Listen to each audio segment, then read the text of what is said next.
मैं होम्योपैथी की भी चिकित्सा करता हूं, तो बहुत सारे पेशेंट मुझे फोन करते हैं, राजीव भाई ये तो मैंने कुछ पेशेंट को खास कर कहा कि देखो भैया, आपको मैं कोई दवा नहीं दूंगा।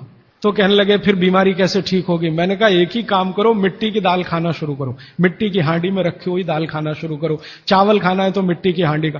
कहने लगे राजीव भाई कौन करेगा ये सब? मैंने कहा आपकी बीवी करेगी या आप करोगे? अगर जिंदगी चाहिए तो झक मार के आप करोगे, नहीं तो अमेरिका जाओ, कनाडा जाओ, जर्मनी जाओ, लाखों रुपए खर्च करो, फिर भी झक मार के वापस आओ। तो मेरे पास कुछ डायबिटीज के क्रोनिक पेशेंट हैं, बहुत क्रोनिक, जिनका शुगर यूनिट 480 के ऊपर है, ऐसे 100 से ज्यादा पेशेंट।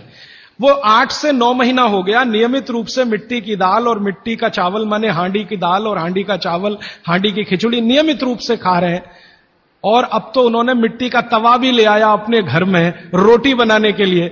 बाजरे की रोटी बहुत अच्छी बनती है इस मिट्टी के तवे पे, तो रोटी भी उसी की खा रहे हैं। 8 महीने के बाद सबका शुगर टेस्ट किया है तो 480 यूनिट वाला अभी 180 यूनिट पे है, बिना किसी मेडिसिन के, बिना किसी इंजेक्शन के, बिना किसी टॉनिक के।